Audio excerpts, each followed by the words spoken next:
പ്രിയ കൂട്ടുകാരെ, ഏവർക്കും ഒരിക്കൽ കൂടി ഞങ്ങളെ ചാനലിലേക്ക് സ്വാഗതം. അനുസരണയുള്ള ആട്ടിൻകുട്ടികളെപ്പോലെ മേഘക്കൂട്ടങ്ങൾ ഒഴുകുകയാണ്. ആകാശത്തിപ്പോൾ കാർമേഘങ്ങളുടെ പട. ഏത് നിമിഷവും അത് നിലംപൊത്താം. അങ്ങനെ സംഭവിച്ചാൽ ആദ്യം വീഴുന്നത് ഖാദിർക്കയുടെ വീട്ടുമുറ്റത്തെ പന്തലായിരിക്കും. ആളുകൾ ഒറ്റയായും തെറ്റയായും കല്യാണ വീട്ടിലേക്ക് ഒഴുകാൻ തുടങ്ങിയിരിക്കുന്നു. ഖാദിർക്ക നാലുപാടും ഓടി നടന്ന് കാര്യങ്ങൾ അന്വേഷിക്കുന്നു. കണ്ണും കാതും നിർദ്ദേശങ്ങൾ കൊടുക്കുകയും അനുസരിക്കുകയും ചെയ്യുന്നുണ്ടെങ്കിലും മനസ്സിൽ ആകാശമാണ്. മഴ പെയ്താൽ ഒന്നും സംഭവിക്കരുതേ റബ്ബേ. മുറാദ് ഹാസിലാവാൻ 10 യത്തീം കുട്ടികൾക്ക് കഞ്ഞി വെച്ച് കൊടുക്കാൻ നേർച്ച നേർന്നു. വെപ്പുപുരയിലേക്ക് നടന്നു. ബിരിയാണി ദമ്മിട്ടുകൊണ്ടിരിക്കുകയാണ് സെയ്ദ്. എന്തായി, വിളമ്പാനായോ? 11 മണിയാവുന്നു. എന്നോട് അലറിയിട്ടെന്താ? വെപ്പുപന്തലിൽ മഴ പെയ്തതിന് ഞാനെന്ത് ചെയ്യും? സഹിച്ചോളൂ. സെയ്ദ് തൻ്റെ ഭാഗം ന്യായീകരിക്കുകയാണ്.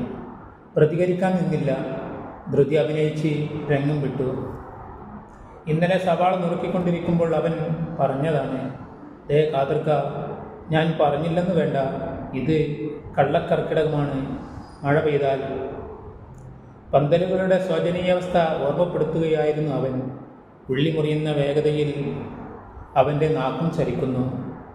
ആഗ്രഹമില്ലാഞ്ഞിട്ടല്ല, വാടകപ്പന്തലും അലങ്കാരങ്ങളും മേടിയും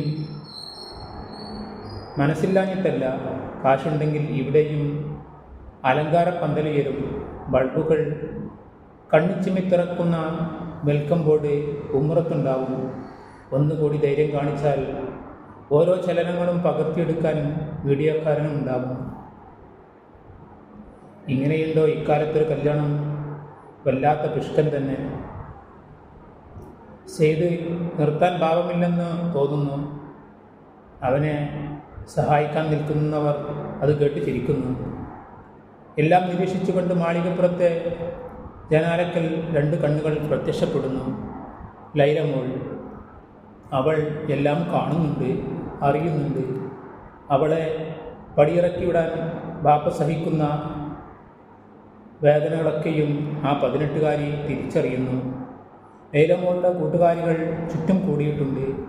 പട്ടുസാരിയും മുല്ലപ്പൂവും അണിഞ്ഞു നിൽക്കുന്ന അവളെ കൊത്തിവലിക്കുകയാണവർ. മനസ്സകമിൽ മുഹബത്ത് പെരുത്ത്, കിനാവുകൾ പെരുത്ത്. ഒരാൾ ഒപ്പനപ്പാട്ടിൻ്റെ കൂടിളക്കി. ലൈലമോൾക്ക് ഉന്മേഷത്തിൻ്റെ തുടിപ്പ്. നൊമ്പരം നിറഞ്ഞ മനസ്സിലിപ്പോൾ ഉത്സാഹത്തിൻ്റെ തേന്മഴ. കേട്ടാലും കേട്ടാലും കൊതി തീരാത്ത കല്യാണപ്പാട്ടിൻ്റെ ഈരടികൾ അവളുടെ മൈലാഞ്ചി കൈകളുടെ വർണ്ണം കൂട്ടി. മുഖത്ത് നാണത്തിൻ്റെ അരുണിമ. ലജ്ജാവിഷയായി മുഖം പൊത്തുമ്പോൾ കൈ അടർത്തിയെടുക്കുന്ന കൂട്ടുകാരികൾ. മാളികപ്പുറത്തെ അറക്ക് പുതുജീവൻ. ഒപ്പനപ്പാട്ടിൻ്റെ താളം താഴെ പന്തലിലേക്ക് ഒഴുകി.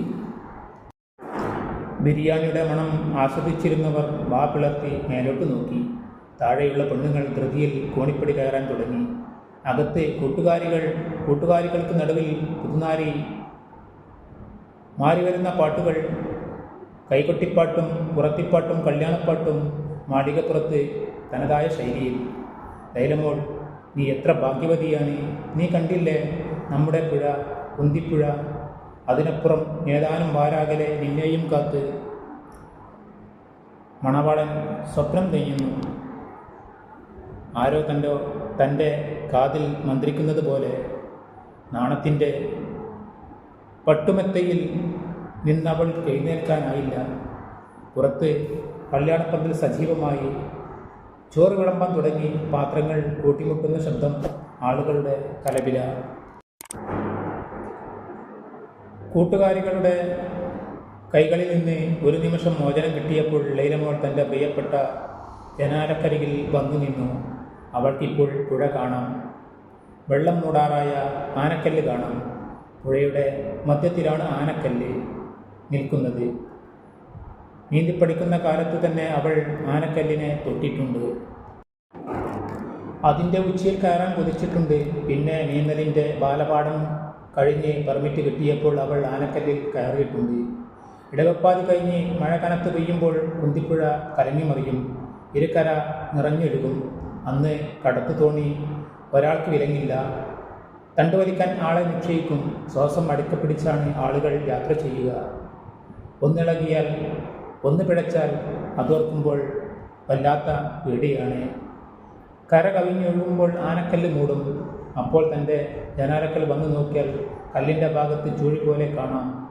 എന്നും വന്ന് കുറേ നേരം നോക്കി നിൽക്കും. ആനക്കല്ല് പ്രത്യക്ഷപ്പെടുന്നത് വരെ എന്തോ ഒരു പ്രയാസമാണ്. രാത്രി അഥവാ ഉണർന്നാലും അവൾ ജനാലക്കൽ വന്നു നിൽക്കും. ആനക്കല്ല് കാണാൻ അത്രയ്ക്കും ഇഷ്ടമാണ്. ആനക്കല്ലിനെപ്പറ്റി പല കഥകളും അവൾ കേട്ടിട്ടുണ്ട്.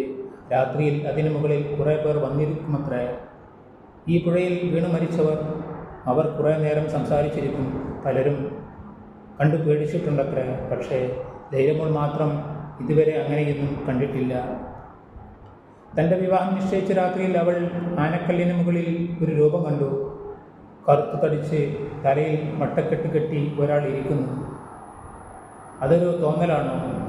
അവൾ അവഗണിക്കാൻ ശ്രമിച്ചു. സൂക്ഷിച്ചു നോക്കിയപ്പോൾ മനസ്സിലായി അതൊരു യാഥാർത്ഥ്യം തന്നെ. വല്ലാത്തൊരു ഭയം തോന്നുകയുണ്ടായി. പിന്നെ ധൈര്യം സംഭരിച്ചു. അറിയാവുന്ന മന്ത്രങ്ങളെല്ലാം ചൊല്ലി മനസ്സ് തണുത്തു. നിലാവ് തെളിഞ്ഞു. ആ തെളിമയിൽ സംശയമായി. തൻ്റെ ഉപ്പയാണോ അത്? ജിജ്ഞാസ വർദ്ധിച്ചു. സൂക്ഷ്മ നിരീക്ഷണത്തിൽ ബോധ്യമായി അത് തൻ്റെ ഉപ്പ തന്നെയാണ്. 2 ദിവസമായി അവൾ ശ്രദ്ധിക്കുകയാണ്. ഉപ്പക്ക് വല്ലാത്തൊരു മാറ്റമുണ്ട്. മകളുടെ കല്യാണക്കാര്യം നിശ്ചയിച്ചാൽ ഏതൊരു പിതാവും സന്തോഷിക്കുകയില്ലേ വേണ്ടത്? ഇതെന്തു പറ്റി തൻ്റെ ഉപ്പാക്ക്? അവൾ വാതിൽ തുറന്നു മെല്ലെ കോണിപ്പടിക്കളി ഇറങ്ങി. പുറത്തിറങ്ങി. മുമ്പിൽ ഇടവഴിയാണ്. അകലെ നിന്നു കുറുക്കൻ ഓരിയിടുന്ന ശബ്ദം. അപ്പുറത്തെ തൊടിയിൽ നിന്ന് ഏതോ ബന്ധുക്കൾ ഓടുന്നുവോ? അവൾക്കൊട്ടും ഭയം തോന്നിയില്ല. മനസ്സിൽ ഉപ്പ മാത്രമായിരുന്നു. ആനക്കല്ലിൽ ഇരിക്കുന്ന തൻ്റെ പ്രിയപ്പെട്ട ഉപ്പ. അവൾ പുഴയിലെത്തി. അവളുടെ കാലടി വെള്ളത്തിൽ ശബ്ദമുണ്ടാക്കിയപ്പോൾ കാതർക്ക ഞെട്ടി. ആനക്കല്ലിൽ നിന്ന് ഒരു വിളിയാളം പോലെ അയാൾ ചാടിയിറങ്ങി. നിറഞ്ഞ വിസ്മയത്തോടെ ലൈലമോളുടെ മുമ്പിലെത്തി. മോളെ, തനിക്കെന്തു പറ്റി ഇങ്ങോട്ട് ഈ രാത്രിയിൽ? ഞാൻ ഉപ്പയെ കാണാണ്ട് വന്നതാണ്. ഉപ്പ എന്തിനാ ഇവിടെ വന്നിരിക്കുന്നത്? ഞാനൊന്ന് കാറ്റുകൊള്ളാൻ ഇറങ്ങിയതാണല്ലോ. വാ, നമുക്ക് പോവാം. വേണ്ട, ഒന്നും പറയണ്ട. എന്താ മോളെ, എന്തു പറ്റി നിനക്ക്? ഉപ്പ എന്നോട് സത്യം ചെയ്യ്. ഒരു കാര്യം ചോദിച്ചാൽ നേര് പറയുമെന്ന് സത്യം ചെയ്യുക. അവൾ കരച്ചിലിൻ്റെ വക്കോളമെത്തി. കാതർക്ക് അവളെ തന്നോട് ചേർത്ത് പിടിച്ചു. പുഴവെള്ളത്തിൽ കണ്ണീർ തുള്ളികൾ വീണു. സത്യം പറ, എൻ്റെ കല്യാണം നടത്താൻ നിങ്ങളെക്കൊണ്ട് കഴിയോ? സ്ത്രീധനക്കാശൊപ്പിക്കാൻ കഴിയോ ഉപ്പാക്ക്? അയാൾ മൗനം പാലിച്ചു. തൻ്റെ മോൾ എല്ലാം അറിയുന്നുണ്ടെന്ന വിചാരം അയാളെ സ്തബ്ധനാക്കുന്നു. എനിക്കറിയാം ഉപ്പക്ക് ഉറക്കം നഷ്ടപ്പെട്ടിട്ട് ദിവസങ്ങളായെന്ന്. അല്പം കഴിഞ്ഞ് അയാൾ പറഞ്ഞു, ഒക്കെ നടക്കും മോളെ. എല്ലാം കാണുന്ന ഒരുത്തനില്ലേ മുകളിൽ? നീ വാ, നമുക്ക് പോവാം. വേണ്ട, ഞാനില്ല. നിങ്ങളുടെ കണ്ണീര് വീഴ്ത്തി കല്യാണം എനിക്ക് വേണ്ട. നമുക്കിതങ്ങ് മുടക്കിയാലോ? അവൾ പെട്ടെന്നങ്ങനെ പറഞ്ഞപ്പോൾ അയാൾ ശരിക്കും അമ്പരന്നു. എൻ്റെ മോളെ പ്രതികരിക്കാൻ കഴിയാതെ അയാൾ പുഴയിൽ വീണു.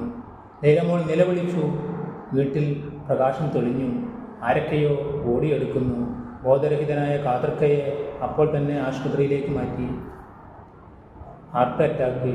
3 ദിവസത്തെ ആശുപത്രിവാസത്തിന് ശേഷം ഡിസ്ചാർജ്. അറ്റാക്കിൽ നിന്നുള്ള 2ാമത്തെ മോചനമായിരുന്നു അത്. ലൈലമോൾ ആലോചിച്ചു നിൽക്കെ മേഘങ്ങൾ നൃത്തം ചവിട്ടി ചെറപറ പെയ്യുന്നു. മഴത്തുള്ളികളുടെ ശബ്ദം. അവൾ ചിന്തയിൽ നിന്നു ഉണർന്നു. നനഞ്ഞൊട്ടിയ ആൾക്കൂട്ടത്തിൽ തൻ്റെ ഉപ്പയെ തിരയുകയുണ്ടായിരുന്നു അവൾ.